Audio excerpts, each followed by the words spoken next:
Bonjour à tous, bienvenue dans ce nouvel épisode du podcast des illusions. Je suis Vince et aujourd'hui je suis avec Chris Torrent avec qui nous allons faire connaissance. Comment vas-tu? Ça va, impeccable. Salut. Bon, la forme? Bah, très bien. Très bien, Ok, très bien. génial. Alors avant de rentrer dans le vif du sujet avec toi, nous allons commencer par les news. J'ai récupéré quelques petites choses qui m'ont interpellé cette semaine. Une vidéo pour commencer de Patrick Kuhn où il présente son Quiver Z, qui est donc un porte-carte en forme Z qui va vous permettre de faire plein de choses dont vous connaissez sûrement les astuces en tant que magicien. Je vous mettrai le lien également dans la description.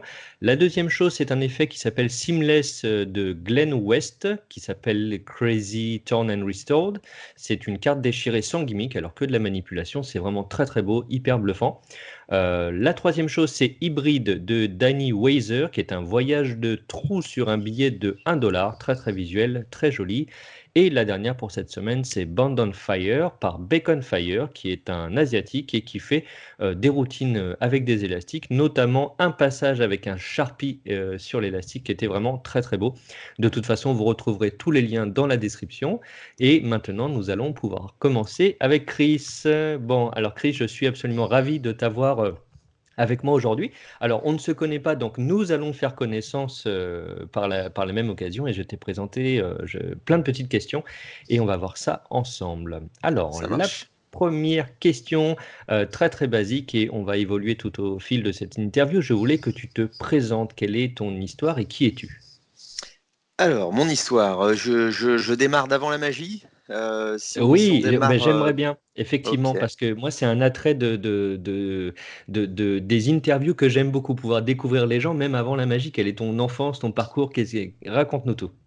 d'accord, d'accord, d'accord. Alors, moi, on va dire que mon enfance dans le spectacle a commencé à l'âge de 12 ans, parce que j'ai commencé par le cirque, D'accord? une école de cirque qui s'est installée à côté de chez moi, en région parisienne à l'époque.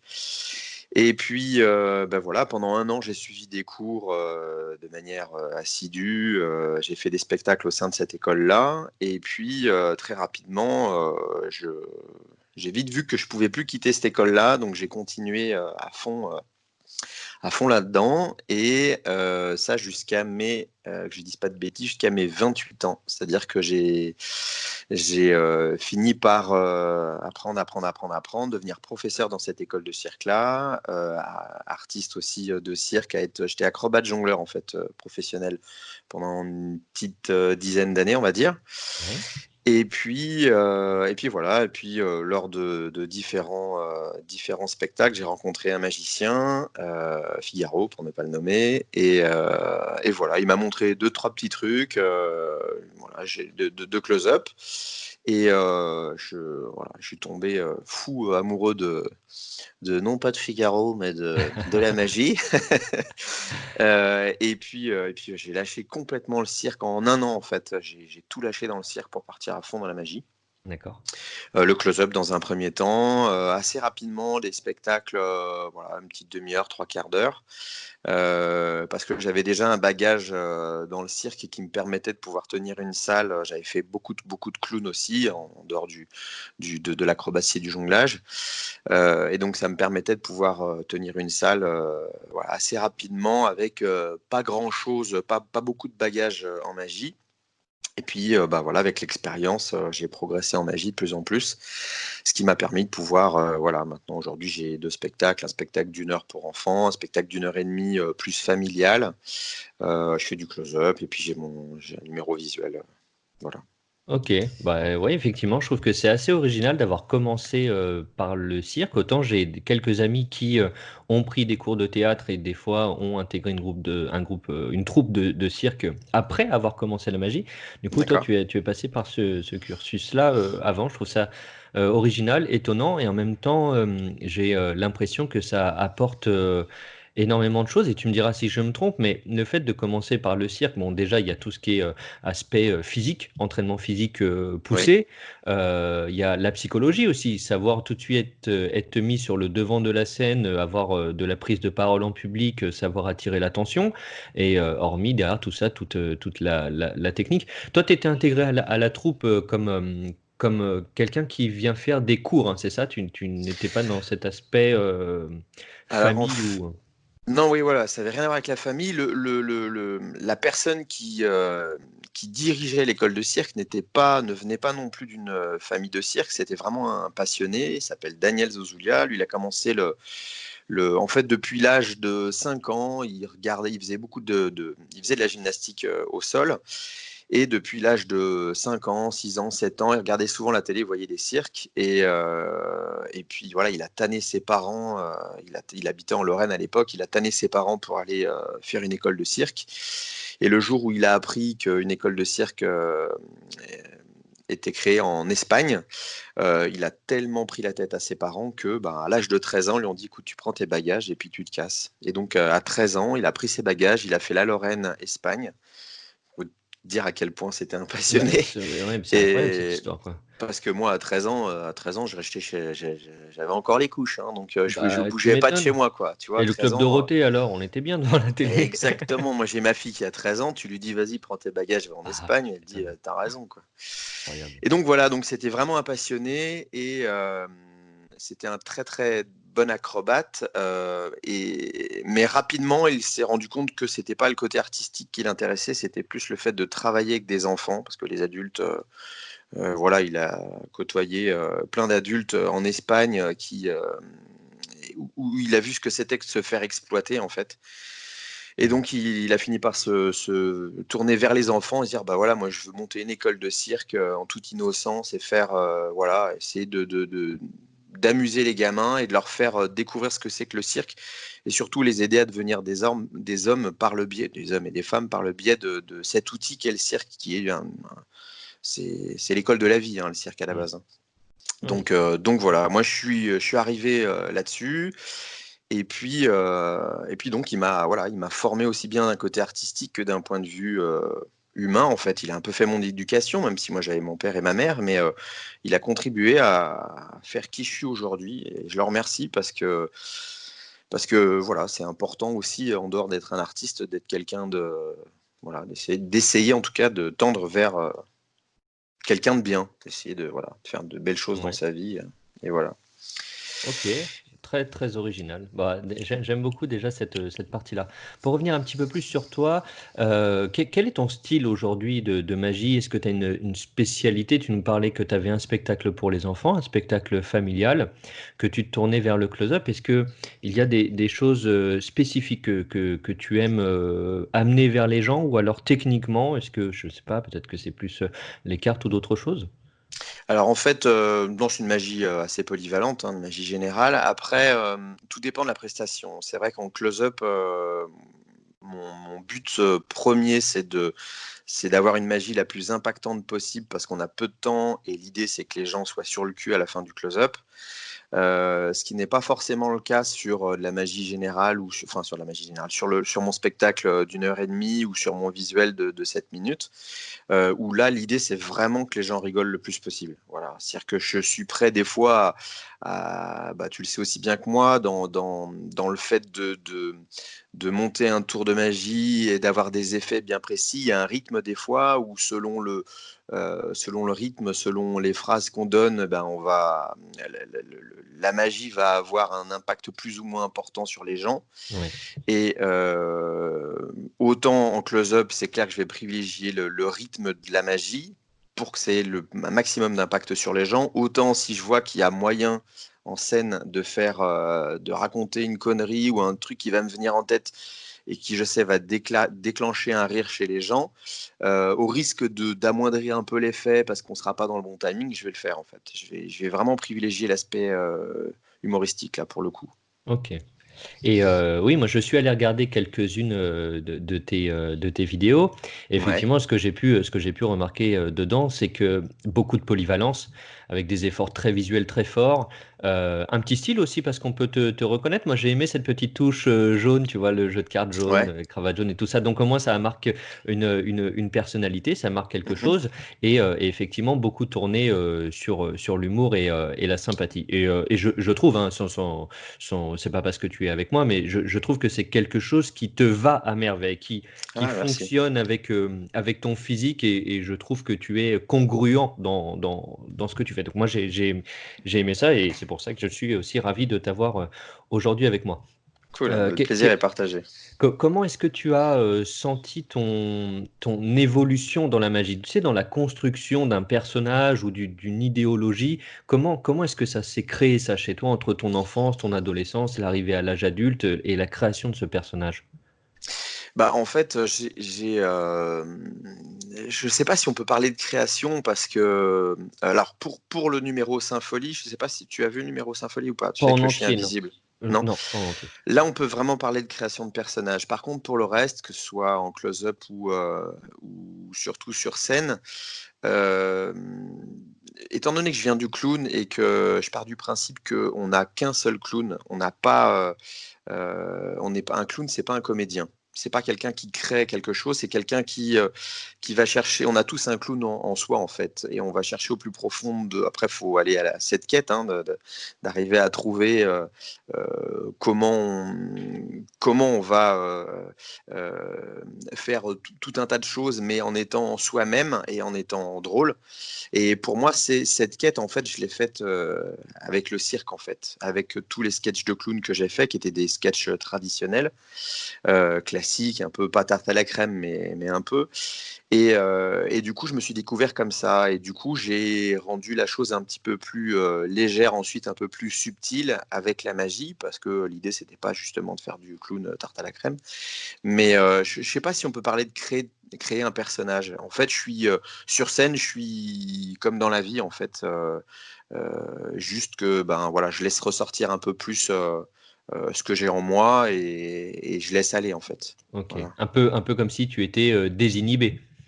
Ouais, voilà, ouais, ouais, OK. ouais, ouais. Souvent, c'est pour ça, souvent on me demande, on me dit: «Ah, est-ce que tu as» quand je fais des congrès et tout ça, on me demande si j'ai des conférences. Oui. Si je fais une conférence sur: «Ah, mais sur l'humour, sur machin», je dis: «Mais c'est pas de la prétention de dire que c'est inné parce que c'est pas inné. J'ai travaillé pour trouver ça, mais je vois vraiment pas comment on peut, sur une conférence, détailler, les rouages de l'humour, quoi. Ça me semble impossible. C'est tellement instinctif maintenant parce que j'ai eu la chance de pouvoir le travailler quand j'étais jeune que, voilà, autant, décrire une manip, c'est bah, voilà, c'est pas compliqué. On met le doigt là, on fait ci, on fait ça, tel tempo, tel ceci, tel cela, mais l'humour, ça me semble vraiment super compliqué donc j'aimerais pourtant en faire une, hein, de Mmh. conférence un jour, c'est pour partager mon expérience, peut-être décortiquer mon numéro et détailler comment j'ai fait pour trouver telle ou telle ou telle chose mais et encore, j'ai mis tellement de temps pour le monter ce numéro-là que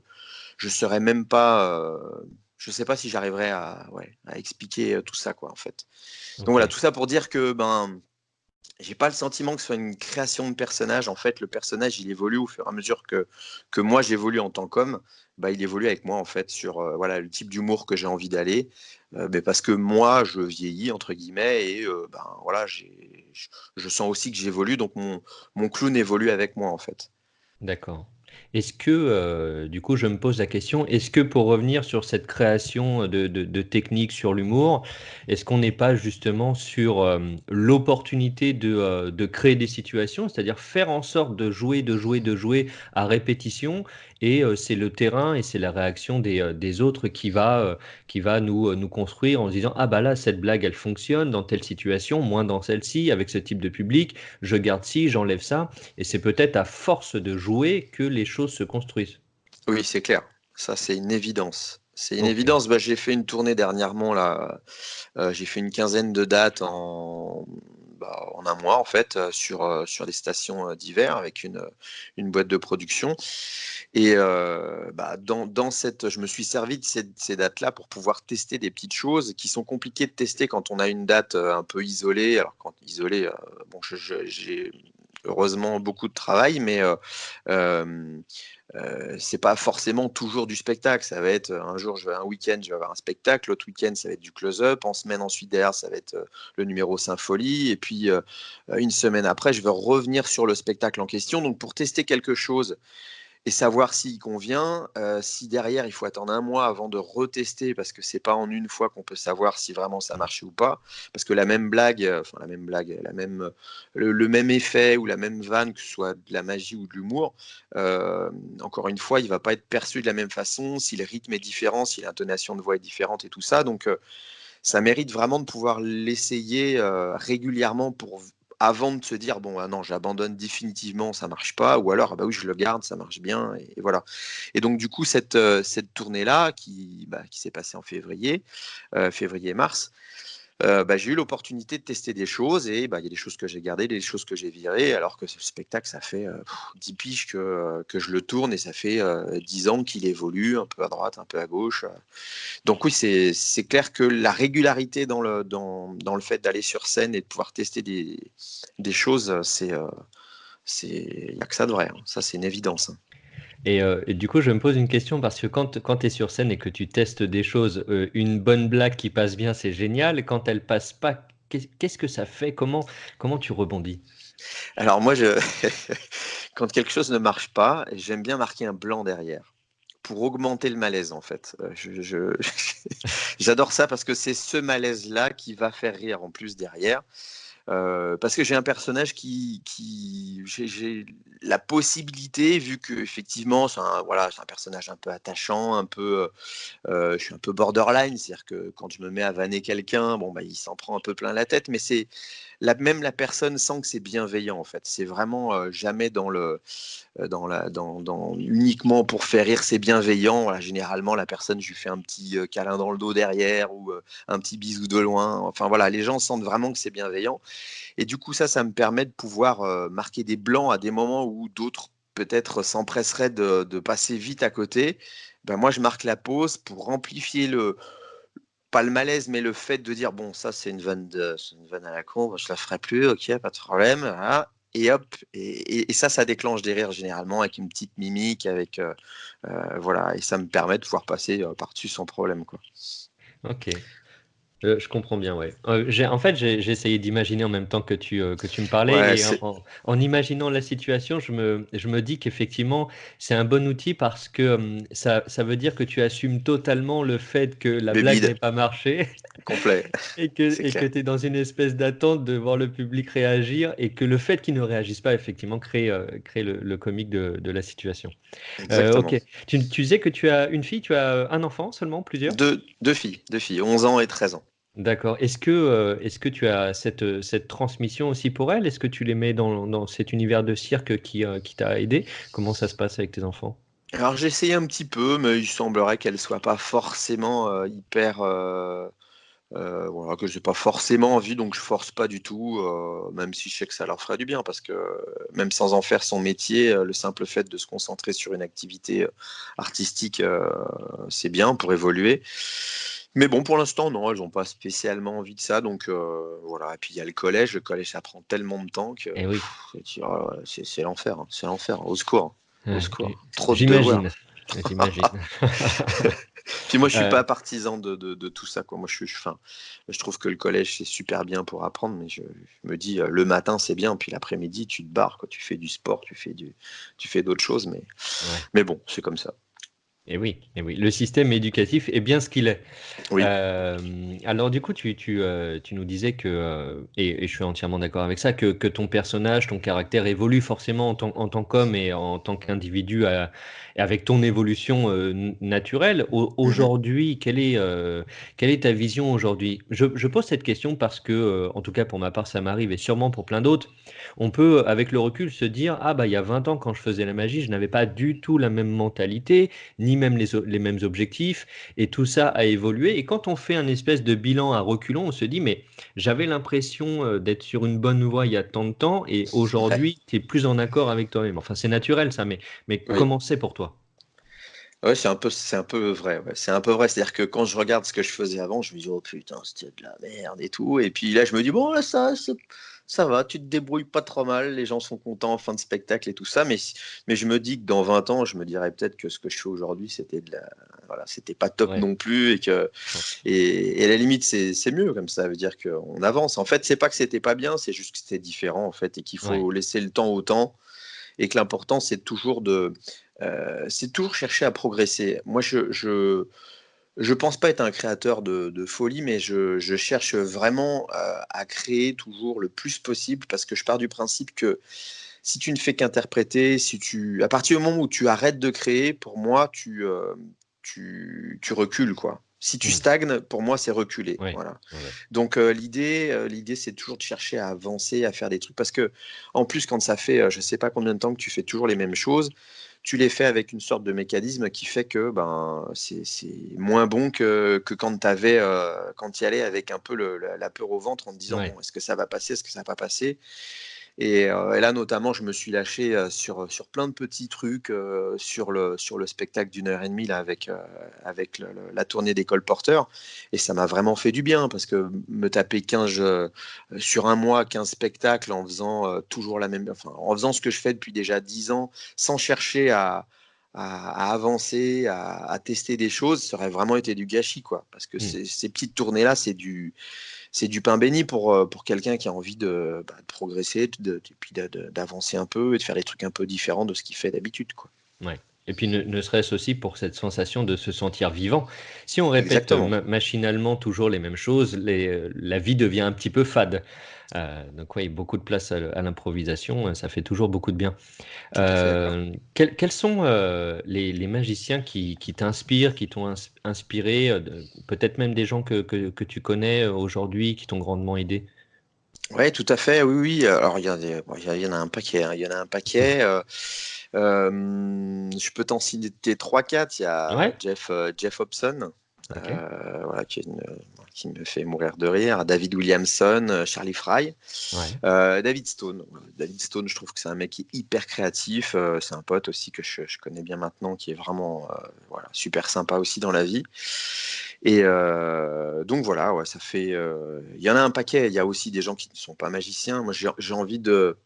Je cherche toujours à m'inspirer même de personnes dans la rue, ou de bons magiciens, ou de mauvais magiciens, surtout en magie comique. Des fois, tu regardes un spectacle de magie voilà, un peu bas de gamme.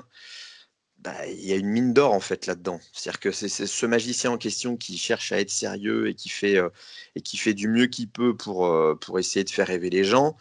Des fois, tu te dis, bah, mais si ce mec-là était comique, mais il cartonnerait, quoi. En fait, il faut juste qu'il assume le fait qu'il n'est pas bon, en tout cas pas pour l'instant. Peut-être qu'il va travailler, qu'il va le devenir, mais voilà, il y a un travail à faire sur le comique, sur ce gars-là. Et donc, des fois, bah voilà, je chope des petits trucs. Donc, je m'inspire un petit peu de tout, quoi, de tout ce que je peux. Voilà. Ouais. Et il y a aussi des magiciens que j'adore, et sur lesquels je m'inspire pas, parce que c'est pas le type de magie que je fais moi. Je pense notamment à Nestorato. Nestorato, il a un numéro de manip qui est juste, enfin moi que j'adore, qui est hyper esthétique, hyper visuel, en plus d'être technique. Voilà, je vois pas comment je pourrais m'inspirer de sa magie, parce que c'est pas le type de magie que je fais, mais j'adore ce type de magie. Voilà, quoi. Ok. Même justement en dehors des magiciens ou de ces gens-là, c'est vrai que je ne le pose pas dans mes questions, mais je vais le noter. On n'est pas toujours effectivement inspiré par la magie, le mentalisme, etc. Des fois, ça peut être je sais pas, des businessmen, ça peut être d'autres comiques qui sont pas du tout dans la magie, mais qui sont plutôt dans le Mm. cercle des comiques et du spectacle vivant. Ça peut être des gens qui sont sur le cinéma ou sur le théâtre. Ouais, donc ça, je le préciserai aussi plus tard. Est-ce qu'il y a des choses que des produits que tu as créés, que tu as commercialisés ou pas du tout? C'est pour toi, est-ce que ça Alors, existe? pas encore, pas encore. Moi, j'ai créé des manips de cigarettes il y a 15 ans maintenant, bah, dont une que tu as peut-être dû voir sur l'une des vidéos, là, tu sais, quand je fais rentrer la cigarette dans l'oreille, et que Ouais, voilà, je montre la main vide des deux côtés, là. Ça, c'est des manips que j'ai faites il y a à peu près une quinzaine d'années, donc je sais pas, peut-être qu'un de ces quatre, je ferai un download. Faut que je trouve une plateforme qui a envie de faire ça, mais bon, je cherche pas spécialement. Après, là, j'ai un projet qui est en cours avec Benjamin Vianney, donc sur une idée que j'ai eue sur BCR, donc qui consiste à pouvoir faire la même chose que BCR, mais avec un téléphone emprunté.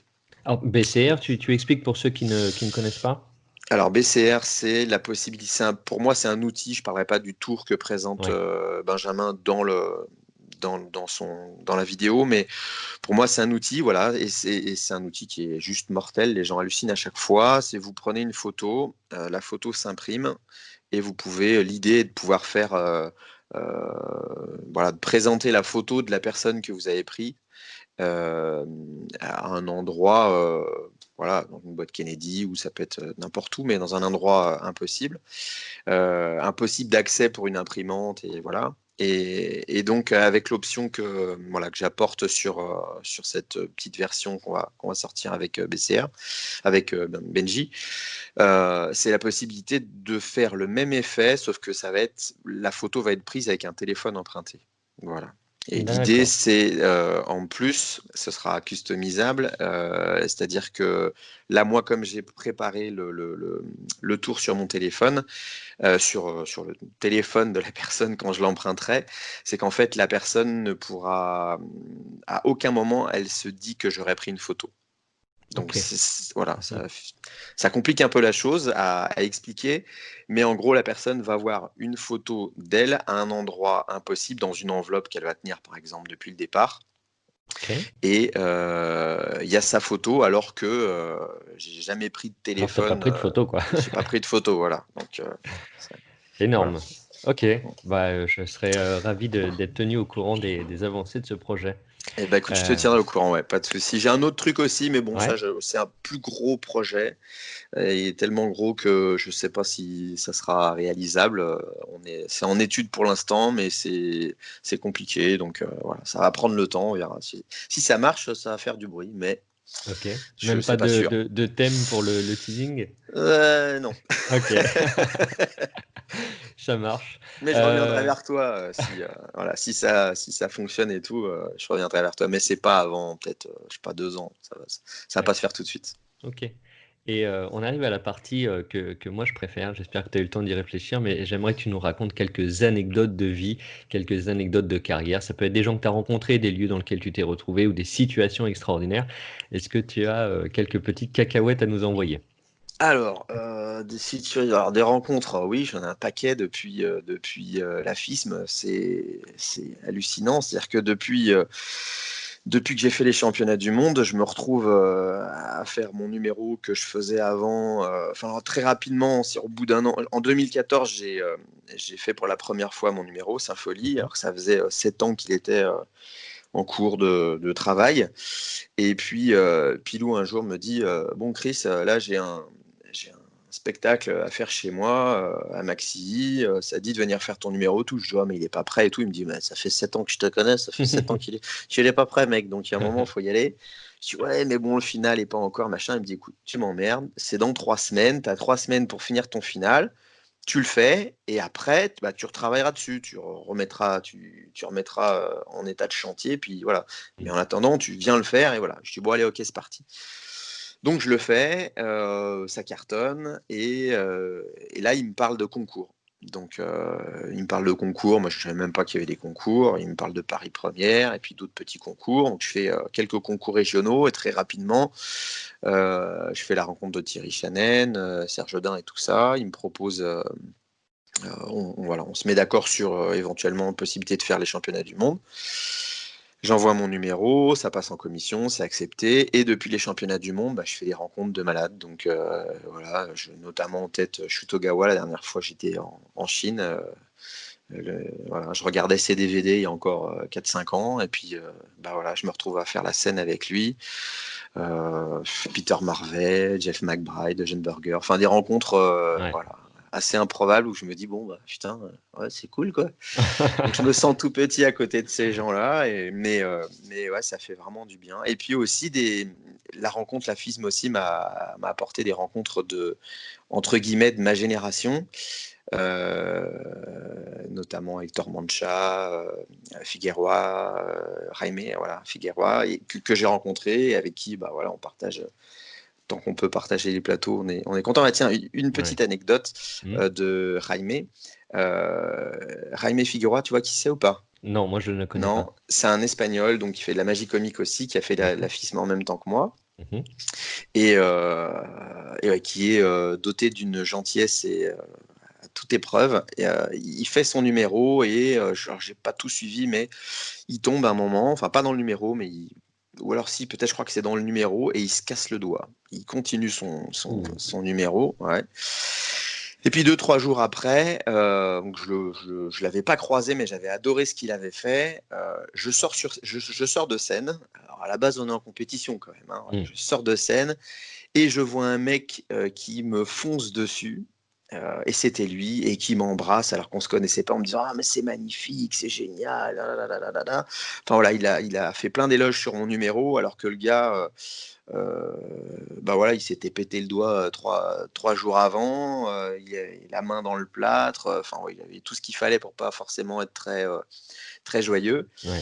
Et voilà, compétition, rien à faire, quoi. Il m'a sauté dessus en me disant ah, c'est génial, machin et tout. Donc depuis, bah voilà, on est potes, on se contacte régulièrement. On a eu le plaisir de jouer ensemble à Besançon. Et ouais, c'est toujours un grand plaisir de le retrouver bah voilà, quand on partage les plateaux. Ouais, c'est Voilà. joli. Jolie histoire. Tu vois, Ouais, des gens qui sont sympathiques, ouais. amoureux dans l'âme, quoi. Ça fait beaucoup de bien. Mm. Beaucoup de bien. J'en ai une autre anecdote si tu Allez, veux. dis-nous Ouais, tout. j'en ai plein. Enfin, toujours pareil à la FISM. Je voulais euh, récupérer de l'essence Zippo dans la loge pour remettre un peu sur ma bougie et puis sur 2, 3 trucs de mon numéro. Ouais. Et porte de la loge fermée.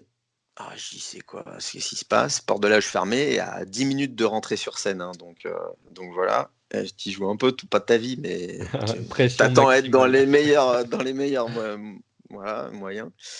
Et en fait, c'est que derrière, bah, les gars, tu sais, il y avait la télé qui était assez omniprésente à la FISM. Et il y a un mec juste qui avait fermé la porte à clé parce que à chaque fois qu'il y en avait un qui terminait, et ben, il faisait un petit teaser, un petit film sur lui. Et donc, j'ai failli, à cause de ça, Ah pas oui. pouvoir rentrer dans les loges et mettre mon petit bout voilà, d'essence Zippo sur ma bougie. Et parce que l'essence Zippo sur la bougie, c'est quand même important parce que si cette flamme n'est pas là, il y a quand même l'un des premiers gags qui est le plus qui fait bien démarrer la salle que je peux pas faire, quoi. Ouais. Donc voilà. Donc, Ça aurait j'ai été un... vraiment dommage, quoi. Ouais, ouais, c'est ouais, Mais ouais. du coup, Mais bon, comment ça s'est goupillé? C'est-à-dire, t'as juste frappé à la porte et il y avait quelqu'un dedans? eh ben moi j'ai frappé, je me suis énervé, donc s'énerver 10 minutes avant de rentrer sur scène, c'est pas quand même ce qu'il y a Ah. de meilleur. Et il y a Thierry Chenen qui est arrivé qui m'a dit attends, pousse-toi, concentre-toi, t'inquiète, je m'en occupe. Et là il Défonce a la porte. défoncé la porte, il a Ah. jeté le mec comme de la merde, donc le mec s'est confondu en excuses. Mais voilà, c'était après coup c'est drôle. Ouais, ouais, Après coup, ouais, c'est c'est drôle. sûr. Sur le Quand c'est moment, c'est passé, pas c'est top, rigolo. mais après coup, c'est drôle. Ouais. Quand tu vois ce qui s'est passé derrière, tu dis bon, ça va, on s'en fout. C'est clair. Donc voilà. OK, tu en as d'autres? Ah ouais, j'en ai d'autres. Allez, Ah ouais, allez, on s'en j'en ai fait une d'autres. petite dernière. Ah, une petite dernière sur l'afisme toujours, parce que Allez, pourquoi voilà, pas. c'est ce qui m'a le plus marqué, quoi. Parce qu'après, je vais pas te raconter les galères qui me sont arrivées sur scène, faut pas déconner. J'aurais bien Tout est voulu. toujours parfait, je n'ai absolument aucun problème. Bon, je t'en fais une rate rapide alors. Donc sur l'afisme, alors j'ai eu un deuxième prix et il n'y a pas eu de premier prix. Voilà. D'accord, pour quelle Et raison? donc, Ça se fait ça? alors ça c'est parce que en fait, ce qui te permet d'accéder à un prix à l'afisme, c'est le nombre de points. Donc D'accord. c'est la tranche dans laquelle tu es. Donc j'étais dans la tranche second prix et il me manquait, je sais pas, 3 points ou 4 points pour arriver dans la tranche premier prix. Mmh. Et j'étais le premier des deuxièmes prix, c'est-à-dire que celui qui était en dessous de moi, à Canberg, lui, il a été troisième prix, mais avec les points d'un deuxième prix. Voilà, il avait 2, 3 points en dessous de moi. Si moi j'étais passé premier, il passait deuxième. D'accord. parce qu'il avait les points d'un deuxième prix. Et donc voilà. Et normalement, il est dit que tous les premiers prix, et pas tous les premiers, mais ça je le savais pas, tous les premiers prix à la fin de la compétition rejouent pour le Grand Prix. Ah, d'accord. Voilà. Et donc une personne vient me voir en me disant: «Vous rejouez après pour ce soir?» Je dis: «Bah oui, je suis le premier, donc moi je rejoue, il y a pas de problème. Le Grand Prix, je m'en fous, je sais que je l'aurai pas, mais ouais, je veux bien rejouer, moi, il y a pas de souci». OK, c'est bon, elle me note. Et puis Thierry Channen, toujours, qui était là pour m'aider un petit peu voilà, gérer toute la partie organisation, va voir une autre personne en disant: «Bon, à quelle heure les répétitions, pour Chris?» Parce qu'on avait le droit à de nouveau 10 minutes de répétition voilà, le gala des winners. Ouais. Et la personne dit: «Ah bah non, mais c'est qui? Chris Torrent? Ah mais non, il est deuxième prix, donc non, il joue pas». Alors Thierry lui dit: «Non, non, mais il est deuxième prix, mais il y a pas de premier». «Ah oui, mais bon, il est deuxième prix, il y a que les premiers qui jouent». «Ah bon, OK». Bon, moi, entre-temps, j'avais monté mon matos, j'étais chaud comme la braise, j'étais en train de parler à tous les premiers prix et les deuxièmes prix qui pensaient qu'ils allaient jouer, mais qui n'ont pas finalement pas joué non plus. Et il vient me voir, il me dit: «Bah non, écoute, deuxième prix, machin». Je dis: «Ah putain, ils font chier les gars, ils vont faire quoi?» Parce qu'en fait, il y avait 5 catégories, et sur les 5 catégories, 2 deuxièmes prix. Donc ça veut dire qu'ils allaient faire un gala avec 3 personnes seulement. Mmh. Je dis: «Mais c'est pourri, faites-moi jouer. Moi, vous me notez pas, vous me notez pas. Juste, laissez-moi jouer, c'est tout, quoi». Voilà. Et puis du coup, ça a été un yo-yo comme ça. J'ai rencontré Norbert Ferré, qui faisait partie du membre du jury. Il m'a dit: «Mais non, tu peux pas jouer. Regarde, tes deuxième prix, c'est pas possible, hein, hein, hein.» Et puis un autre me dit: «Bah si, tes premiers prix, tu peux jouer». Enfin, ça a fait un aller-retour Ouais. comme ça, donc un ascenseur émotionnel pas trop cool, j'avoue. Et puis voilà. Puis finalement, bah, j'ai pas pu jouer. Donc voilà. On m'a même dit: «Tu peux pas jouer». Là, par contre, je tairai le nom. On m'a même dit, il se reconnaîtra peut-être, ça c'est une phrase qui me marquera, à jamais. Il m'a même dit: «Tu peux pas jouer Chris, parce que tu es un deuxième prix. Imagine, tu cartonnes plus que les premiers prix, on fait comment?» C'est drôle. Et c'est ouais, c'est drôle, et ça, mais quand tu te prends ça en pleine gueule, je te jure, ça fait mal, hein. Et Ah, je lui aurais dit: «Mais ouais, j'imagine. mais si je cartonne plus, bah, tant pis pour vous, c'est que vous m'avez mal noté les mecs, et puis c'est Ouais. tout, quoi», tu vois? Et donc Mmh. j'ai pas pu jouer. Mais bon, voilà, c'est comme ça, Ouais. c'est la vie. Et voilà, ça en fait des histoires. C'est bien. Ouais, ouais, ouais, ouais, ça fait des trucs à raconter. Bah oui. Quels sont du coup tes futurs projets hormis, hormis les créations, que peut-être tu vas publier ou sortir prochainement? Est-ce que tu prévois un autre spectacle? Est-ce que tu prévois, un autre championnat du monde? Est-ce que tu écris des choses? Alors oui, j'ai mon spectacle d'une heure et demie que je m'attelle à peaufiner toujours, un peu plus. J'ai une autre idée de numéro visuel aussi, un peu du type symphonie voilà, je sais que l'idée est assez forte, alors j'en parle pas non plus, je garde ça encore un petit peu secret. Mais bon, ça va me demander encore, des années et des années de boulot, parce que comme je te dis, symphonie, j'ai mis 7 ans pour le faire. Ouais. Mais bon, j'ai pas eu d'aide, hein, j'ai pas eu d'aide, j'en ai pas voulu non plus, mais je suis voilà, la musique, je me suis tapé la musique tout seul, toute la mise en scène tout seul, la création du personnage, des effets et tout ça. Beaucoup en parlant, mais pas forcément à des magiciens. J'avais passé énormément de temps au téléphone avec mon père à l'époque, mes frangins, ma mère, à demander: «Qu'est-ce que tu penses de ci, de ça?» À envoyer des effets en disant: «Bah, voilà, je préfère la version A, la version B», et tout ça. Enfin, ça a pris un temps monstrueux, donc je pense que le deuxième numéro, si toutefois, il aboutit un jour, il prendra un paquet de temps aussi. Donc voilà. Mais bon, comme je te le OK. disais tout à l'heure, l'idée c'est de créer, créer, créer, jouer, jouer, jouer un maximum, Ouais. et voilà, pour pouvoir évoluer et proposer voilà, le meilleur possible, le meilleur que je puisse sortir possible aux gens, quoi, au public. OK, super. On arrive, au terme de cette interview. Je voudrais que tu nous, dises où est-ce qu'on peut te suivre, où est-ce qu'on peut te retrouver? Il y a un média que tu utilises peut-être plus que les autres, pour communiquer avec toi? Ouais, alors c'est Facebook, parce qu'Instagram, en fait, j'aimerais bien, hein, tout le monde me dit Instagram, ça marche mieux que Facebook, mais je suis pas, j'arrive pas. Il faudrait que je subisse une formation d'une semaine. Pourtant, c'est apparemment super simple, mais Ouais, c'est assez facile, ouais. ah ouais, mais j'y arrive pas, moi. Les hashtags et les machins, j'y comprends que dalle. Donc ouais, plus Facebook, même si j'y mets pas tout. Par exemple, tous mes close-ups, je les mets pas sur Facebook. Je mets essentiellement les congrès, les festivals que je fais avec Sympholie. De temps en temps, la tournée, je l'ai mise avec l'école colporteur, je l'ai mise, mais voilà. Sinon, ouais, je communique pas forcément sur toutes les dates que je fais, mais si jamais, ouais, c'est plus Facebook. Et puis pour information, toujours avec les colporteurs, le 22 mars, je joue mon spectacle Crise de rire, donc à Annecy, à la salle Pierre Ah, Lamy. ok, à Annecy. Ok, Voilà, le 22 22 mars. mars. Ouais, Chouette, donc super. Bon, n'hésitez moi, pas. moi, je suis pas dans les environs, mais peut-être que certains qui nous écoutent sont très proches et ça peut faire plaisir. Donc, le 22 mars à Annecy. Qui Ok, sait? donc c'est bien ça, un 22, je me suis pas trompé, hein. Ouais, c'est ça, ouais, ouais, tout à Ok. fait.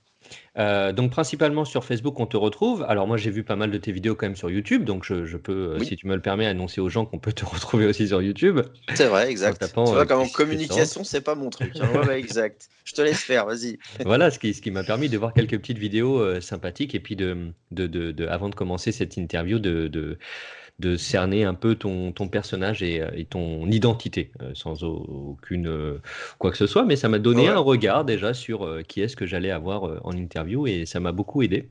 Euh, d'accord. d'accord. Et bon, bah, on arrive sur le mot de la fin. Chris, merci beaucoup Merci à pour toi, Vince. ta présence. Je suis ravi d'avoir pu échanger avec toi. Tu vois, il y a plein de petits trucs qui m'ont fait rire et puis j'apprends toujours plein de choses et ça, j'adore. Euh, Bah, c'est pour cool. le mot de la fin, vous pouvez retrouver dans la description tous les sujets du jour dont nous avons parlé, également les liens vers les news que je vous ai proposés aujourd'hui.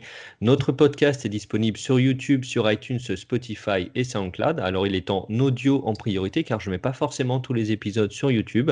Le but ici dans la logistique est d'avoir surtout un format qui soit audio pour moi facile à travailler et surtout facile d'accès aussi pour tout le monde. Donc il est en général sur iTunes, Spotify et SoundCloud. Ça c'est sûr, ça change pas et sur YouTube de temps en temps. Je tiens à remercier tous les nouveaux auditeurs qui nous ont rejoints récemment et qui ont également rejoint le groupe privé Facebook Podcast des Illusions que je vous invite également à rejoindre sur lequel on échange et il y a quelques petits bonus dans le groupe et vous êtes toujours les bienvenus pour participer. Je vous invite également à laisser un commentaire positif, 5 étoiles si vous êtes sur iTunes, à vous abonner. Ça va nous permettre de remonter dans les classements et d'agrandir cette communauté autour de nous. Et si jamais vous souhaitez participer au podcast, je vous invite à m'envoyer un message, soit sur le groupe ou soit en tapant Vince Magicien sur le réseau social qui vous sied le mieux. Vous m'envoyez un petit message, on en discute ensemble et je serai ravi de vous avoir dans l'émission. Chris, merci encore Merci pour à cette toi. belle interview. Je te souhaite une excellente journée et je te dis à très bientôt. Et à tous les auditeurs, une belle semaine à vous et à la prochaine. Au revoir. Avec plaisir, salut.